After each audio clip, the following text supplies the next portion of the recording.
A few days ago, Harvey Mason Jr., the CEO of the Recording Academy, the Grammys, gave a really interesting talk on the topic of can music and tech build the future of AI together at Future Forum 2026. And in the course of that interview, he said this. AI is ubiquitous in production of pop and R&B and some hip-hop genres of hip-hop music, period. It's everywhere. Every producer, every songwriter, every studio that I've been in, or people that I've worked with, every single one of them is using AI. Do you doubt that? Why is that bad? Every not bad. single one, though. It's not I bad. thought you said get real. I just want to make sure everybody understands, because there's a lot of champions for human music only, and people feeling like AI is not, using AI is cheating, or that's not music if it's coming out of AI. And you talked about this, we've both been through it, where people have said a lot of genres that we've worked on is not music, sampling is not music, machines and synthesizers is not music, now AI is not music. So I just want to make sure the room is aware, from somebody who's still in the studios almost every day, late at night when you go into these rooms where they're creating music, AI is being used. They're prompting it, they're using it for lyrics, they're using it for chord progressions, they're using it for drum beats, they're using it to reproduce old songs. This is what's happening. So my experience is I've seen it in a myriad of ways, from just touching up a lyric to creating entire tracks and songs. I know artists now that just use Suno to create their tracks, and they'll write and sing to them themselves, no producers. I also know producers that don't have top liners and don't have demo singers that are making great tracks traditionally in an old school way, MPC or Logic, and then saying to Suno, make me a top line and sing it in the style of SZA or in the style of Ed Sheeran, and spitting out hundreds and hundreds and hundreds of songs. So that's what I've seen, if you're asking me.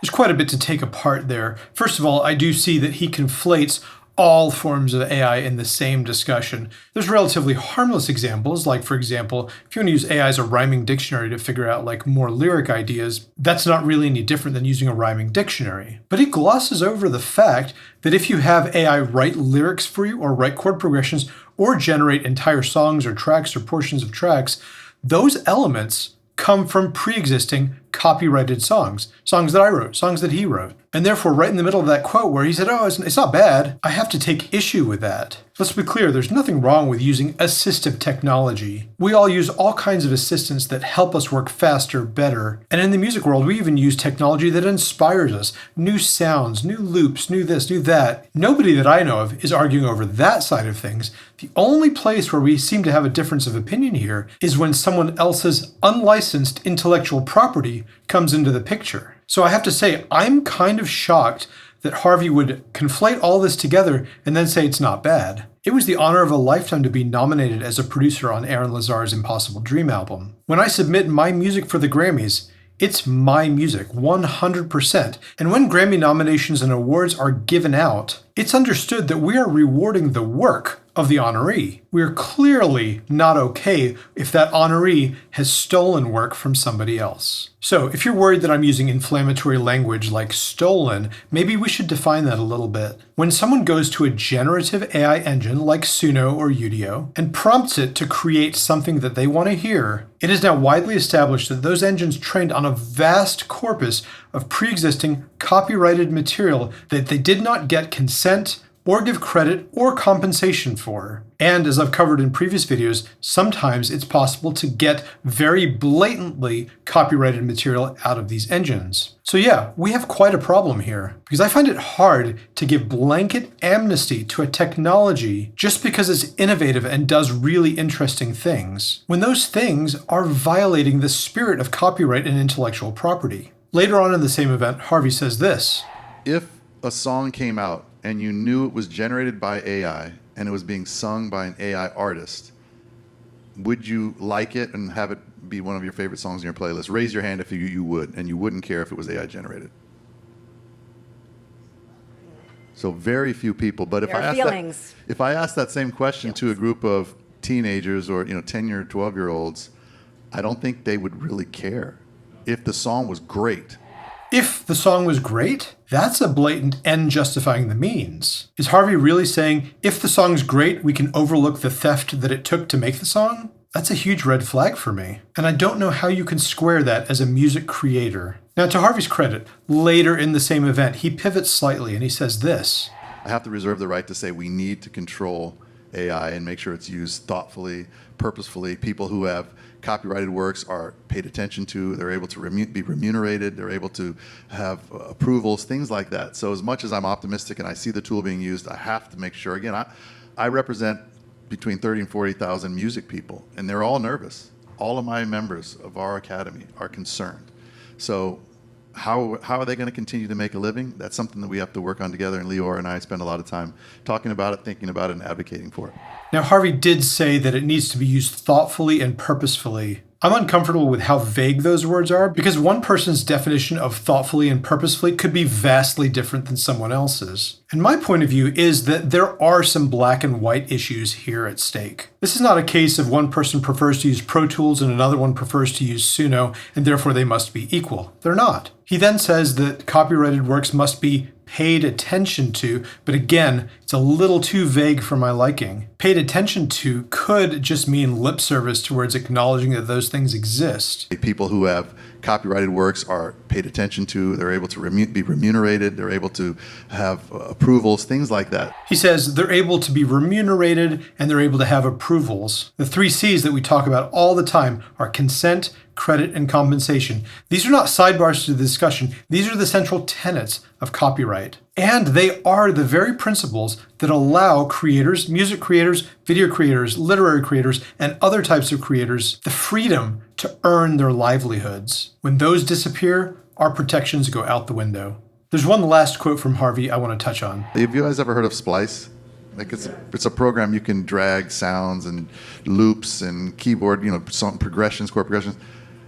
When I found out that some of my favorite songs were just loops and splice, I was blown away. I was like, wait a minute, one of my favorite producers took that loop, just took it with a mouse, not even a keyboard or a pad of drums, dragged it over there, and then sang to it. I was blown away. But I still love the song. I don't begrudge the producer. I don't feel like they're any less successful because it took human taste, discernment, style, judgment. These are the things that music people can bring to the table when they're using new technologies, and I think that's always going to happen. So as much as Lior and I both agree AI is here, I personally believe the human touch, the human taste, the heart, the passion, the experience is always going to make us great at creating meaningful art that resonates with listeners. So what he's done here is conflate Splice with Suno, when in reality, there's quite a difference between those two platforms. Because yes, Splice does offer a vast quantity of pre-recorded instruments and phrases and ideas. But here's the most important key. Splice is fully licensed. Splice is not taking bits of other people's songs without consent and offering them to you in their engine. Splice is contracting with producers, paying them for their work, and then offering you licenses to use their sounds. That's a very different business model, and I think it's very dangerous to try and conflate those two businesses. There's this internet graphic or meme that I recently came across that shows the two sides of the coin in a very stark way. Check this out. Sam Altman's point of view is, we are deploying responsibly developed AI to liberate humanity from menial labor and usher in an era of unparalleled creativity and abundance. And then Naomi Klein's response is this: you ingested the entire written output of human civilization without consent, without compensation, and without credit, to build a system whose primary commercial application is eliminating the jobs of the people whose work you consumed. You're not liberating human creativity, you are strip mining it and selling it back at a markup while calling the theft training data. When I see points of view like that, it's a stark reminder to me to never trust anyone on the internet and anything they might say, because there's always another side. And no matter how authoritatively someone says something, or how authoritative their position in the industry might be, it's always good to question and find out the story behind the story. Obviously, I bear no ill will towards Harvey. I'm a proud member of the Recording Academy, and I support its efforts to protect us creators. But I do think it's important to call things out when I see them. So Harvey, if you'd like to have a friendly chat about this, I'd love to sit down with you, because I too want what's best for us creators. I want to leave this video on a positive note that might seem unrelated at first, but I don't think it is. I just saw the news that Stevie Wonder has announced his first new album in 22 years. The recipient of 25 Grammy Awards says this: for as long as you breathe, for as long as your heart beats, there's more for you to do. I'm not going to stop the gift that keeps pouring through my body. More quotes from Stevie. Songs are like children, they're with you forever. They're statements from the spirit within you. And singing these songs is like me taking another breath. So let me ask you this. Do you think there's any human being on the planet who is eagerly anticipating the new Stevie Wonder album to see how good Stevie Wonder is at prompting the AI engine? I would bet money, good money, that we just want to hear Stevie be Stevie. We don't want to hear Stevie rip off somebody else's songs via an algorithm. And at the risk of sounding too lofty when I say this, that's what the world wants us musicians to do, to express ourselves and to bring beauty into the world. Not to run the entirety of recorded music history through a wood chipper to see what might come out the other side. All right, that's all I have to say on this topic today. Haters, bring it on. I want to hear all the comments. This is, of course, a very complicated and nuanced discussion. And do me a favor, whether you agree with me or not, would you hit that thumbs up if I made you think? I welcome the ongoing discussion. Thanks for listening. I'll see you on the next one.